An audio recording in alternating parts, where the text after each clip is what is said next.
agora Agro Resenha Podcast, no oferecimento de Escola Agro. Conhecimento que gera resultado.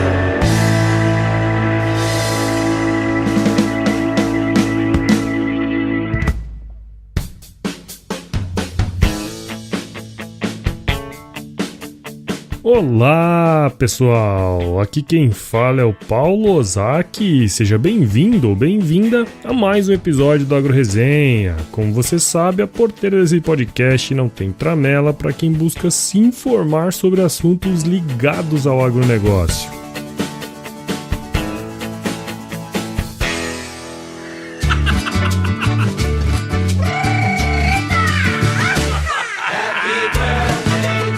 E aí, pessoa, tudo bem com você?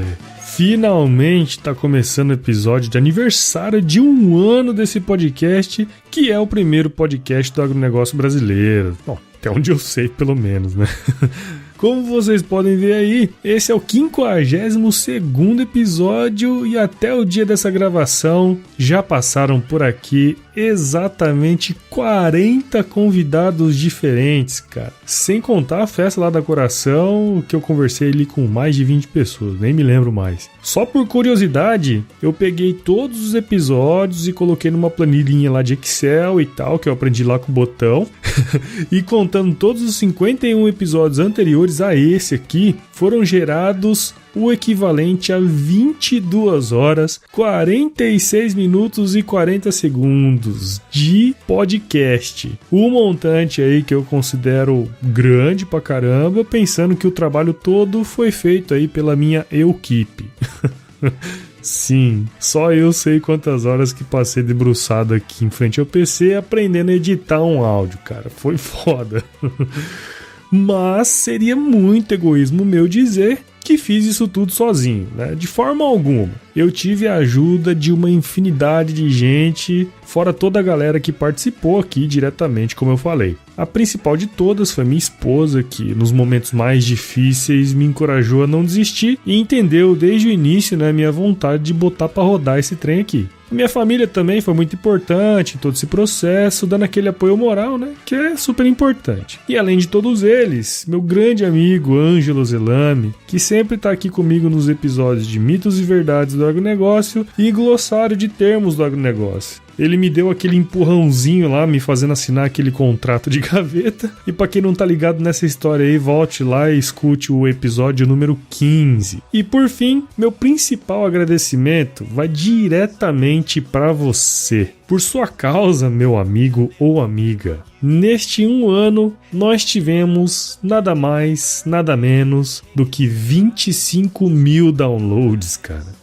O que dá aí uma média de 450 downloads por episódio. Mas pegando uns dados mais recentes aí, eu percebi que a média de downloads por episódio aumentou para 560 e a quantidade de downloads na primeira semana do episódio lançado tá em quase 300, ou seja, tem muita gente escutando e eu fico muito feliz mesmo, de verdade, cara, em saber que eu tô aí no seu fone de ouvido agora ou no som do seu carro te acompanhando para onde quer que você esteja indo.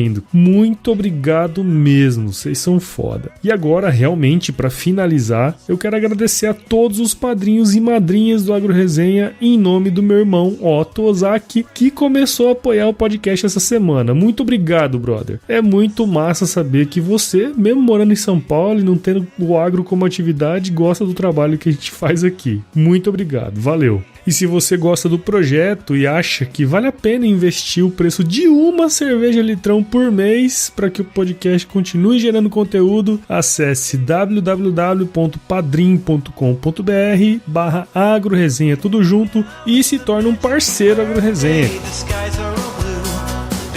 Enfim, para comemorar esse episódio de um ano do Agro Resenha, eu trouxe aqui o culpado por tudo isso acontecer, que é o Fernando Martins. Ele é um dos sócios da Agroexata, que é uma empresa sul-mato-grossense lá de Campo Grande, que trabalha com agricultura de precisão em vários locais do Brasil. Foi em 2013, em uma das fazendas que ele dava consultoria, que eu conheci, já que eu trabalhava lá, né? Lá no Pará, inclusive. Naquela ocasião, ele me ensinou o que era um podcast e me deu a primeira edição do gibi do Chico Bento Moço, que conta a saga do Chico Bento passando na Exalc. É muito legal esse gibi aí. Essa história aí que eu contei tá completando 5 anos e a culpa disso tudo acontecer é dele. Do Fernando, né? Não do Chico Bento, é claro. Então firma o golpe aí que eu já tô de volta.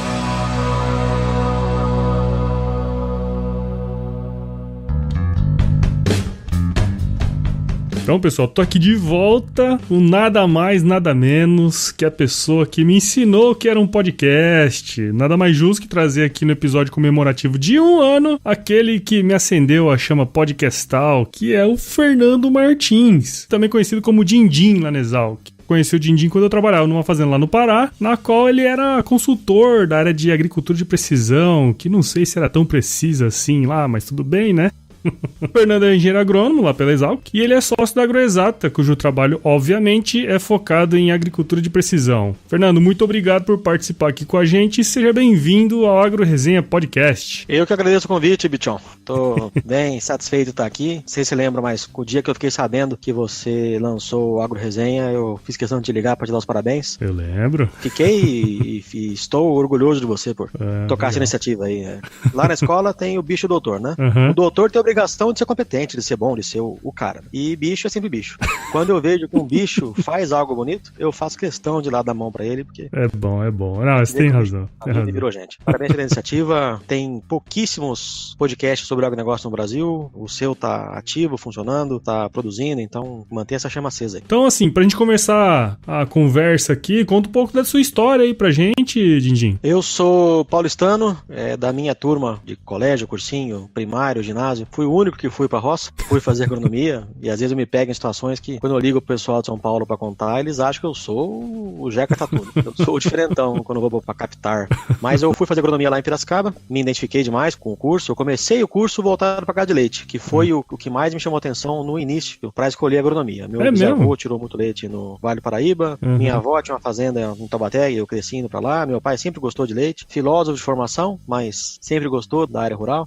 E eu cresci acompanhando as atividades e escolhi a agronomia, e o que me chamava o campo era o leite. Legal, até cara, que não meu sabia primeiro dessa aí, estágio não. foi com gado de leite, com pastejo de mombaça rotacionado. Ao longo do curso eu fui conhecendo toda a ramificação que a agronomia pode fornecer ao estudante e fui conhecendo mais a agricultura, e foi onde eu voltei minhas áreas de estágio, matérias, disciplinas, foi tudo para agricultura. E quando eu me formei, eu fiz uma safra para Aventes, afinada Aventes, depois a Bayer comprou, em Mineiros, em Goiás. A minha residência agronômica foi lá, eu toquei a safra como AT, era estagiário, mas tinha a função de AT, né? De assistente técnico, que na época se falava ainda em safrista, hoje não fala mais, hoje fala AT. Só que não me identifiquei muito com o ramo, tanto da multinacional como da área comercial de defensivos agrícolas. Eu vi que não me encaixei muito no esquema e voltei para o Mato Grosso do Sul, onde a gente tinha comprado uma fazenda, a família comprou uma fazenda no final da década de 90, em 99, 98, 99. E isso já era 2001, eu mudei para Campo Grande e virei pecuarista. A fazenda não era tão grande, então eu escolhi a agronomia por causa de leite, mudei para agricultura. Meu primeiro trabalho foi com agricultura, mas depois virei pecuarista com produção de gado de corte. A fazenda não era enorme a ponto de necessitar de um engenheiro agrônomo, eu era capataz, né? Eu morava meio na fazenda, meio em Campo Grande,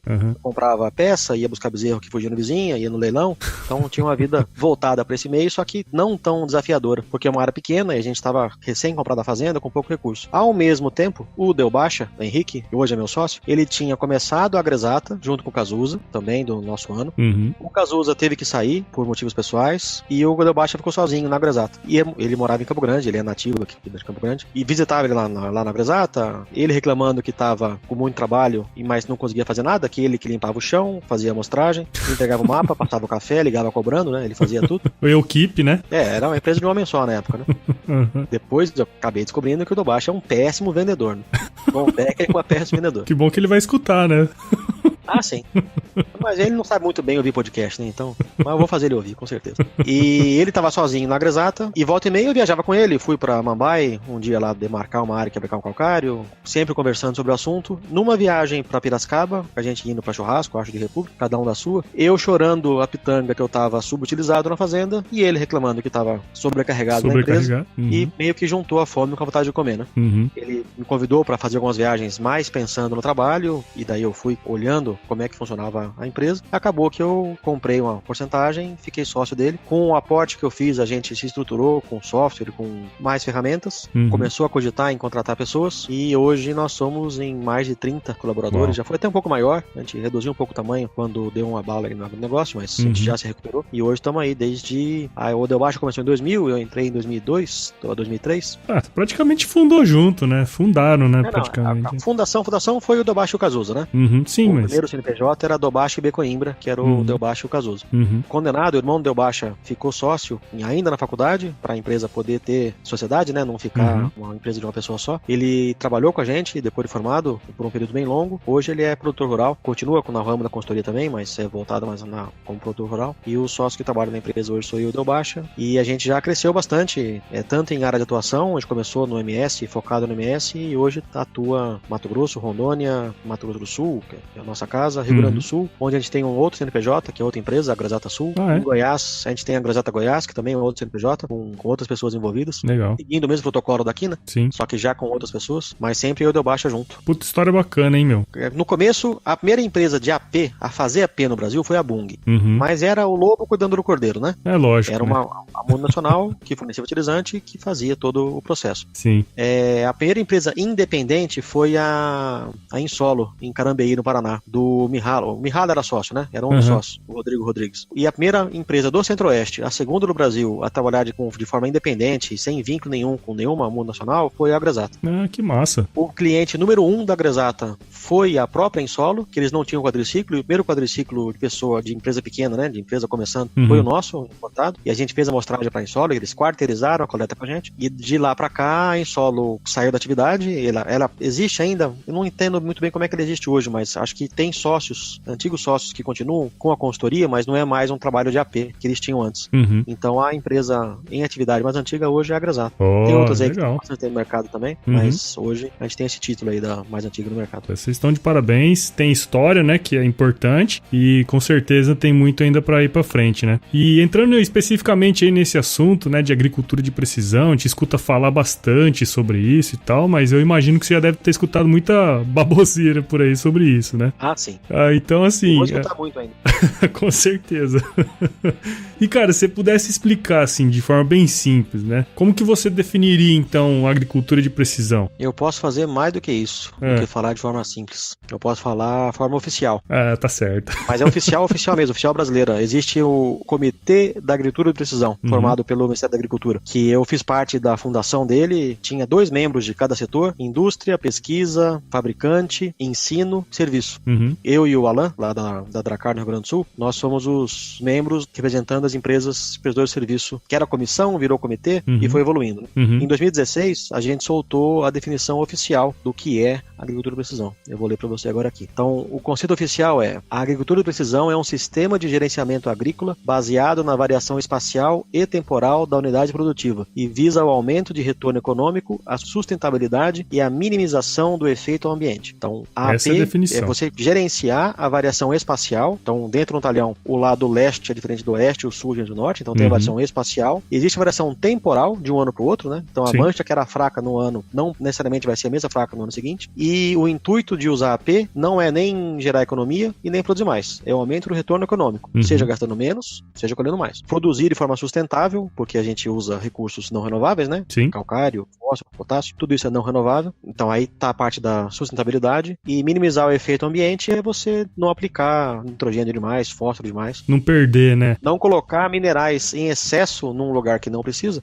Não só para não perder na parte econômica, mas também para não causar danos ao ambiente. E até interessante, cara, agora a gente tava comentando aí sobre agricultura, eu lembrei de um trabalho que aqui no IMEA foi feito, né? Em 2014 a gente fez um levantamento que falava o seguinte: aqui em Mato Grosso, mais ou menos 42% dos produtores já utilizavam agricultura de precisão, né? Mas é que dependendo da pesquisa, no início falava que qualquer coisa que usava GPS era AP. Isso, exato. Mas aí tinha uma coisa... Então usou barra de luz, é agriprecisão, mas não é, né? E uma coisa que foi interessante é que só 18% falou que usava o mapa de colheita, entendeu? Então, o cara usava um monte de coisa ali, fazia aplicação em taxa variável, tinha o mapa de solo e tal, mas não viu o resultado do negócio, cara. Isso é meio comum, assim? O mapa de colheita se usa muito pouco ainda, e quem usa nem sempre consegue usar direito, porque o dado vem ruim do campo, né? Uhum. Depende muito de calibrar a máquina, é trabalhoso, é custoso, tem que treinar a equipe, motivar a equipe para fazer, porque interrompe o trabalho. Não é fácil, e colheita, ninguém quer parar de colher, né? Uhum. Se o clima tá bom, o cara quer entrar e colher, e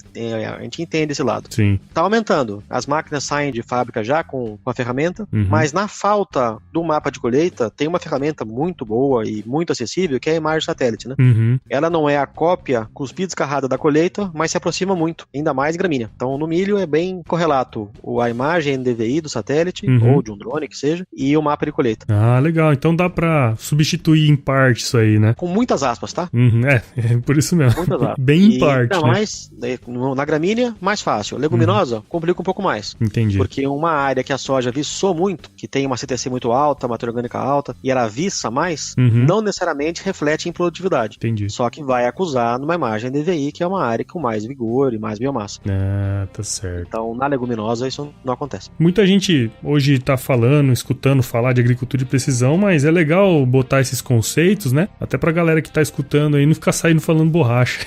E um ponto importante é uma correlação com a ferrugem. Quando surgiu a ferrugem, quem que tinha a informação? O vendedor do produto ou o comprador? O vendedor, com certeza. Vendedor, né? Exatamente. E aí vendeu-se de tudo, né? Vendeu-se de tudo em qualquer dose, em mais de uma aplicação, mais aplicações que necessário. Então, tem gente de boa índole e má índole em todos os ambientes. Lógico. E vendeu-se de tudo. A informação da ferrugem passou para o comprador. Ele sabe que produto que é bom, quantas vezes aplicar, ele vai ter assistência técnica, às vezes uma venda consultiva de alguma revenda, ou do consultor dele, mas a informação foi para ele, tá? Foi para quem usa o produto. No caso da AP, a informação ainda está na mão do vendedor. Então, se eu falar de forma muito bonita que um grid muito grande, que pega muitos hectares, com poucas subamostras, e o mapa vai pintar, vai ficar colorido, e vai colher mais, vai gastar menos, eu convenço o outro lado. E dá para fazer um trabalho mais simples. E o contrário também, eu consigo convencer que tem que fazer muita amostra, e fica caríssimo, e tem que ser feito, e o outro lado se convence, porque a informação está com quem vende o serviço, não com quem compra. Sim. Que é importante divulgar os termos e conceitos para todo mundo, para a informação ir logo para a mão de quem compra e poder saber o que está sendo comprado e filtrar todo o mercado, né? É importantíssimo, importantíssimo. Informação é sempre importante, né, cara? Ainda mais para os produtores, enfim, para os técnicos, né, cara? Isso aí é um negócio bem interessante.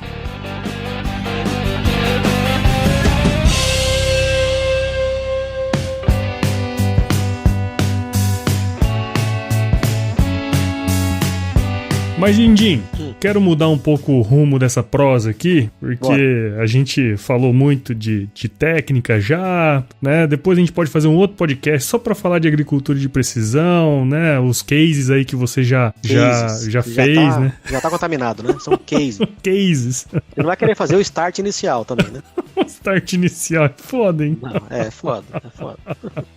Não, cara, eu quero... Depois eu lembro de umas histórias que você contou pra mim aquela vez lá que me abriu os olhos pra agricultura de precisão, mas nós não vamos falar disso aqui hoje, não. Beleza. Eu quero saber de você, cara, de onde que surgiu esse entusiasmo aí por podcasts, cara? Michon, eu acho que eu ouço podcast desde 2002 e 2003, que eu consumo essa mídia, né? Eu passo horas e horas na estrada, sozinho, então um momento que a gente não tem muito o que fazer, então é ouvir música e pensar na morte da bezerra. E eu fui apresentado à mídia, acho que estudando, ou lendo sobre o assunto e me interessando. Tinha no Brasil pouquíssimos canais, então tinha mais coisa de fora que no Brasil, mas já tinha coisa no Brasil. O Nokia, aquele telefoninho de barra ainda, vinha de fábrica no Symbian. Sério? Eu não sabia disso, não. O Symbian vinha de fábrica também. Caralho. Já instalado, pré-instalado no telefone, um agregador de podcast.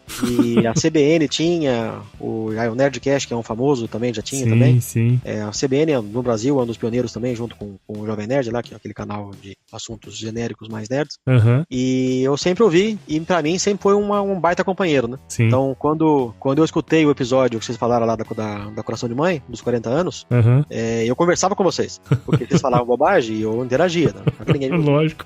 Tava lá falando também. Então, quando eu tenho um podcast bem bacana que chama Stuff You Should Know, e cada episódio é sobre um assunto e é super genérico. Tem um sobre aranha, outro sobre terremoto, outro sobre mudança de sexo. Cada episódio é muito genérico. E teve um sobre futebol, bem na época da Copa. Falaram tanta bobagem, americano, né? Falando sobre futebol. Sim, falando de futebol. Soccer. Enquanto eles falavam, eu ia falando, não, seu idiota, não é isso, não é isso. Vira um companheirão mesmo, né, cara? E pra mim era um baita companheiro. Então, eu pego um avião, pouso em Cuiabá. De Cuiabá eu vou pra Sapezal. São lá 5, 6 horas de estrada que sou eu ali solito. O podcast é um baita companheiro. Além de eu me divertir ao longo do caminho, eu saio do ponto A, chego do ponto B, dependendo do que eu tô ouvindo, né? E eu chego com mais conhecimento, com mais cultura. Ou aprendo alguma coisa. Então, ou me interajo, me atualizo na questão de política. No nosso dia a dia, que sai 6 da manhã, 5 da manhã, antes que eu dou café, vê o sol nascer na estrada, passo o dia na roça, ou fazendo reuniões com 1000 pessoas. Chega à noite, tem que jantar, encontrar com gente, tem sempre, toda a cidade que eu vou, a gente faz um pouco social e é muito ruim ficar sozinho, né? Sim. Então sempre tem alguém pra visitar. A hora que chega no hotel de noite, tem notebook pra ligar, e e-mail pra atualizar, e mapa pra enviar pros outros. Não sobra tempo pra ver jornal, ler jornal. Então, absorver conteúdo na forma de áudio é um auxílio muito grande pra quem não tem tempo de consumir de outra forma. E a gente passa várias horas do dia com tempo pra isso, né? Sim. Lavando louça, limpando o carro, varrendo, ou fazendo funções mais mecânicas, ou na estrada dirigindo. Então o podcast sempre me foi um bom companheiro, e eu sempre divulguei bem a mídia. Deu pra ver, né? Você está aí. Agora um podcaster. Não, cara, e é legal o que você tá falando, que é justamente isso que eu falo pra todo mundo, né? Quando, que é isso, tal. Tem um monte de gente que chega pra mim e fala assim, cara, mas meia hora é muito tempo, tal, né? E eu explico, cara, porque, tem muitos momentos do dia que você tá ocioso, né, cara? Como você falou aí, lavando louça, dirigindo, tal. Mas eu acho que o bicho que me mordeu mesmo, assim, que eu falo assim, cara, isso aqui é muito massa, foi quando eu soube que você podia baixar aí e se escutar onde você quisesse, né? Exato, aí você baixa, ele fica offline no telefone. Exato. Ou no computador, e ouve a hora que você puder, a hora que você quiser. Isso é genial. E uma dica pro seu canal, meia hora às vezes não é o canal que essa pessoa que você mostrou seria ideal pra ele, né? Tem canais de 15, 10, 3 minutos, dependendo do assunto. Então, um jeito de você até fazer aqui no Agro Resenha é você fazer por blocos. Daí a pessoa ouve por blocos também. Sim, também é. Você tem um canal, meia hora cada episódio, faz 3 blocos, 10 minutos. Aí a pessoa tem lá um período do dia que ele pode ouvir um pouquinho, não tem a meia hora, mas tem os 10 minutos, ele ouve um bloco, pausa, depois ele continua ouvindo. Exato. No futuro próximo. Rapaz, eu consigo escutar um de meia hora no trânsito de Cuiabá? Então, imagina em São Paulo, ou na estrada indo de Cuiabá até Tailândia, no Pará. Porra, né? Haja podcast. E tem tanto canal, cara. Tem tanto assunto diferente, tanto aqui como de fora. Exato. O que tá faltando no Brasil são assuntos agro aí, que o Agro Resenha se encaixa. Exatamente. Em espanhol tem muita coisa, em inglês tem mais coisa ainda. E aí assuntos outros, né, como história, geografia, português, ciência, filmes, seriado, isso aí tem sobrando. Pra aprender inglês, né, cara, tem vários podcasts aí pra turma aprender inglês. Tem muito aquele legal. English as a Second Language, que isso, é bom pra genial. Cada episódio é uma aulinha e super curta, dá pra ouvir a hora que quiser. Exato. 20 É uma baita mídia, é uma baita ferramenta. E a chance do rádio aos poucos migrar para podcast, e tem muito rádio que faz podcast, né? Sim. Então tem um muito bom da Rádio Eldorado que chama Conexão Estadão, que é uma parceria da Rádio Eldorado com o Jornal Estado de São Paulo, que é uma rádio, tá no horário da rádio normal, mas eles recortam e colocam à disposição, assim como tem o da CBN, né? Sim. Que é a rádio indo pro podcast. Assim como tem programa de podcast, que é gravado como podcast normal, e algumas rádios compram aquele programa e passam naquele horário. É o caso do Café Brasil, né? Café Brasil também é assim. Tem alguns rádios que passam, né, o programa. Exatamente. Aquela emissora de rádio pega o programa do Café Brasil e transmite no horário que lhe convém. Então você pode ouvir no próprio rádio, o podcast, ou baixar e ouvir quando você quiser. E uma outra questão, e aí eu acho que tem a ver, né, com isso que a gente falou e com o agronegócio e tal, né? Mas tem uma brincadeirinha aí que a turma joga na internet que todo início de ano é o ano do podcast, entendeu? Sim. Todo começo de ano é o ano, é agora, vai virar. Não, agora vira. Agora é o ano do podcast. Mas já virou, né? Já, com certeza. Assim como voltando no assunto da P, eu chego na fazenda, comento sobre agricultura, pra quem não usou, fala, não, isso é o futuro, né? Não, isso não é o futuro, cara. Isso já tá aqui. Já tá acontecendo. É uma baita ferramenta, tanto pra quem tá produzindo, como pra quem tá consumindo o conteúdo. Sim. É um jeito fácil e barato de produzir o conteúdo, tem seus custos, né? Porque você tem que hospedar em algum lugar. Exato. Se você não tem tempo pra editar, você tem que arcar com o custo de alguém editar pra você, e toma tempo, então, e consome, né? A gravação, a edição, tudo. Não chega a ser uma fortuna, dá pra começar, assim como muitos começaram. É possível monetizar, então pode virar um produto com patrocínio e com programas direcionados, com programas encomendados. Então ele pode ser monetizado e tem gente que vive disso. Sim. Eu acho que o Jovem Nerd vive muito bem disso aí, né? Muito bem. Canal que tem muitos downloads e vive muito bem disso. Então, e aí eu queria fazer esse paralelo, entender aí de você, o que você acha? Por exemplo, assim, ó, se a gente pudesse, né, fazer esse paralelo aí entre o agronegócio e o podcast, como que você vê essa relação aí desses dois grandes negócios pro futuro? No agronegócio é onde tá a maioria dos matutos, né? Então, e matuto não lida bem com tecnologia. Não, muito bem. Então, hoje eu liguei para um produtor que planta lá uma área expressiva aí, 2, 3 mil hectares, e o cara tem um telefoninho, pé de boi e telinha azul, Tamagotchi. Ele tem que ir lá alimentar o Tamagotchinho pra não morrer de fome, limpar a jaulinha dele, então. Exato. O cara tem um tela azul desse tipo aí, e planta uma área muito grande. Uhum. Aí você chega pra um cara que tem um baita no iPhone, que ele comprou, que achou bonito, e você fala, sabe o que é podcast? Cara, o quê? É de comer ou passar no cabelo? Pode o quê, né? Pode o quê?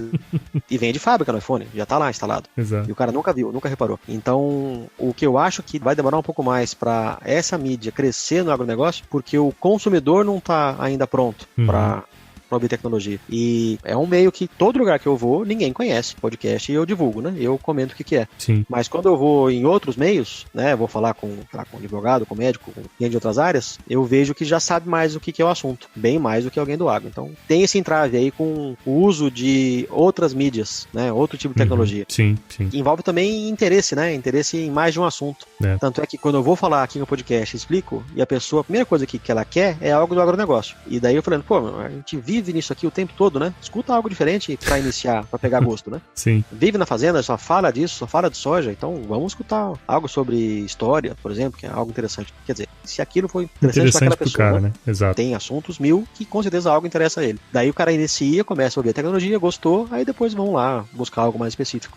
Mas um desafio pra crescer, e o AgroResenha crescer também, é justamente esse entrave aí do público-alvo não ser muito adepto ou muito amigável com a tecnologia, que é pegar o telefone, ir lá baixar. Tem que ter um pouco de vontade também, né? No caso do iPhone ainda é mais fácil, que vem ali, é mais fácil você ensinar, né? Agora quando você tem que ensinar o cara que tem um outro, agora que com o Google Podcast aí, talvez isso mude, né? Eu não usei ainda, você usou? É bom? Não, eu nunca usei. Mas o pessoal tá falando que é bacana aí, cara. Eu tava escutando o podcast do Alotênica lá do Léo Lopes, né, cara?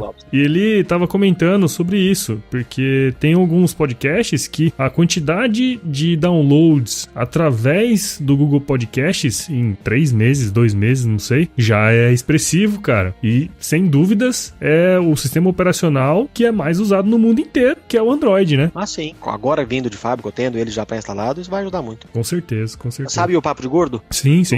Eduardo, né? Ele tinha um podcast que era o Metacast. Metalinguagem, que é falar sobre o próprio assunto. Era um podcast sobre podcast. Aí um episódio era sobre patrocínio, outro sobre edição, outro sobre formato, outro sobre assuntos, nichos. Era podcast pra falar sobre podcast, né? Metalinguagem. São episódios bons aí pra ter a tiracola e passar pro pessoal pra ouvir e conhecer.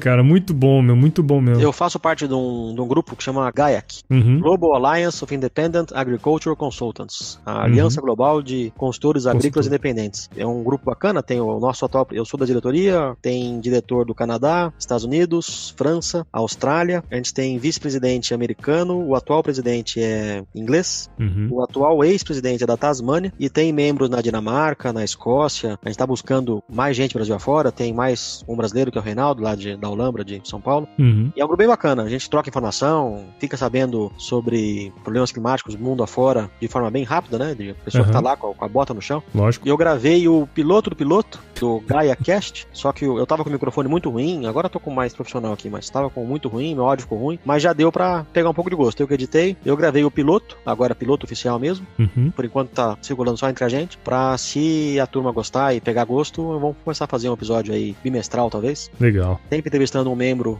da Gaia aqui de algum lugar do mundo, falando sobre o agronegócio de lá, né? Como é que é o agro naquela região que ele mora no mundo, e vai ser uma boa expectativa. É um episódio, os são gravados em inglês. Sim. Mas a ideia é divulgar esse projeto da Gaia e angariar mais membros, né? Sim. Então a turma que tá ouvindo aí, depois você coloca o link no post. Com certeza, vai estar lá. Pra unir os consultores aí mundo afora e trocar mais experiência. Todo mundo que eu encontro fala assim, puta, já encontrei uns 3, 4 aí que viraram pra mim e falaram assim, cara, eu sempre quis fazer um podcast, mas isso e aquilo. Eu falei assim, meu, começa. Porque se não começar, não vai, né, cara? E o legal é quando você coloca uma meta, né? Fala assim, vou fazer bimestral? Pô, vamos fazer bimestral. Não, vamos fazer semestral, vamos fazer... Se começar a falar que vai fazer um semanal, você foi arrojado. Mas se começar de cara aí e falar, não, vou fazer um semanal aqui, o cara desanima. Não, desanima. E uma coisa que eu aprendi aí é que é difícil juntar gente, viu, cara? Então, a gente ia fazer ontem, não deu certo, estamos hoje aqui, já teve uma pausa no meio do caminho, que o ouvinte não vai saber pela magia da edição, mas ligar de novo. A edição é mágica, né? Tira tudo isso aí. Certeza. Cara, legal demais, muito bom. Dindim, eu quero te agradecer aqui por esse bate-papo da hora pra caramba que a gente teve, e mais ainda, cara, eu quero te agradecer por ter me apresentado o podcast, porque eu acho que sem aquela conversa, naquele dia lá, provavelmente... Viu aquele morro, lembra? Que foi uma pé lá em cima pra ver o projeto da intensificação. Sim, longe pra caramba. E, cara, eu acho que se não fosse aquele dia lá, provavelmente eu não ia saber o que é podcast até hoje, cara. Então, assim, eu quis chamar você pra fazer o episódio de 1 ano, justamente porque nesses últimos dias eu venho pegando assim, me pensando, né, nessa trajetória aí, 1 ano e tal. E às vezes eu paro pra pensar, cara, que minha ida lá pro Pará foi só pra conhecer um podcast. Eu me sinto honrado de fazer parte dessa história aí do Agro Resenha. Espero que ele seja um canal cada vez maior. Então, se eu tenho um pingo aí de participação nessa história aí, eu fico honrado. Cara, você não tem um pingo não, cara. Você tem uma chuva inteira.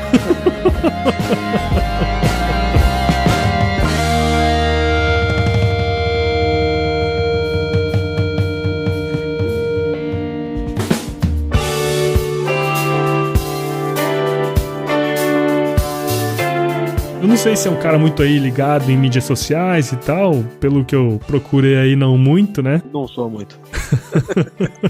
Desse lado eu não sou. Eu não tenho Instagram, não tenho LinkedIn, Facebook é por obrigação, então...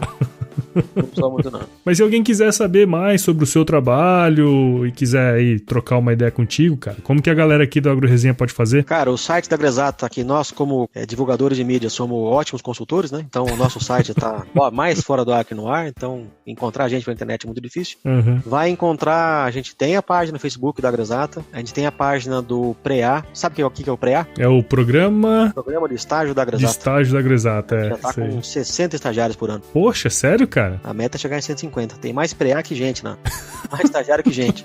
Fala um pouquinho, cara, só pra gente finalizar, fala um pouquinho do PREA, que eu acho que isso é um negócio bem legal. Toda a vida teve estagiário, né? Tanto na empresa, na AgroExata, como eu já tive na minha fazenda também. E sempre incentivei que fazenda tivesse estagiário. Só que os estagiários da AgroExata, eles vinham de favor, era um professor que pedia, era um bicho que pedia, era o primo de alguém que pedia uma vaga, a gente sempre dava. Só que tinha que dar de comer, arrumar bom dormir, buscar, levar, era mais dor de cabeça que alegria. E pro estagiário não era tão bom, porque não tinha um programa oficial pra ele aprender bastante coisa. E estágio de fazenda é pior, né? Porque é mais favor ainda. É sempre o vizinho do cunhado, do sobrinho que faz agronomia lá num caixa-prego, não sei aonde, e aí aparece lá. E nem sempre esse cara é bom, né? Esse cara, essa menina, são bons estagiários. É um favor que você fez pra alguém. E também não tem um programa, não tem ninguém ali que pra orientar esse estagiário. Então a gente montou o PREA, que consiste em a fazenda receber um estagiário ao longo do ano. Nunca vai ser o mesmo, porque o cara fica de agosto, o cara é uma menina, né? Tem vaga para os dois sexos. Fica de agosto até dezembro, acabou o estágio, tá formado, ele vai trabalhar. Aí depois vem um que fica de dezembro até final de janeiro, que é estágio de férias.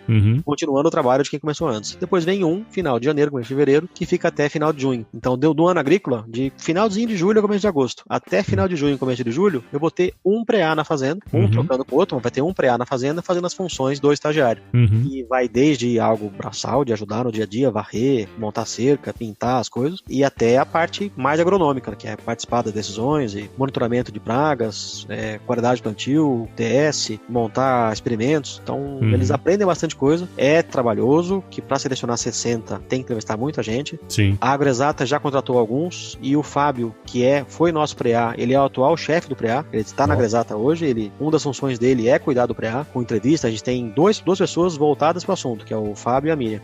A gente coloca dinheiro ainda, as fazendas arcam com o custo, elas pagam um valor anual para receber o estagiário.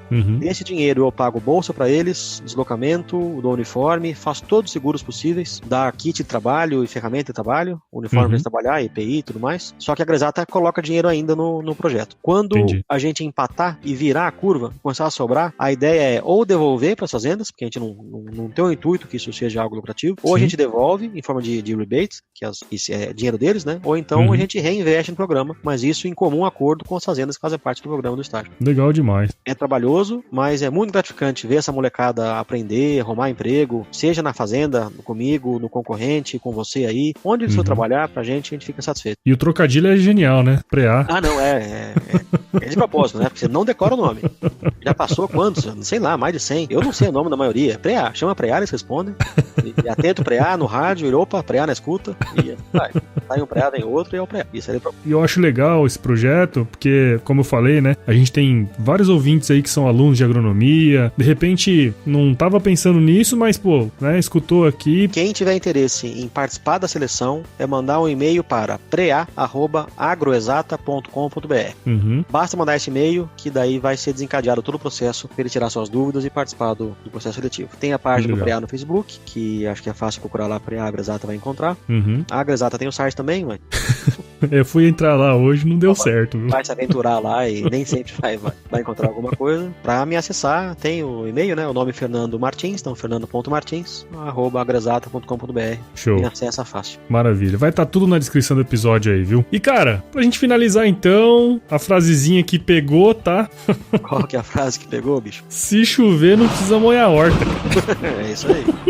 Quando você casar, nós dança. Se chover, não rega a horta. Não rega a horta.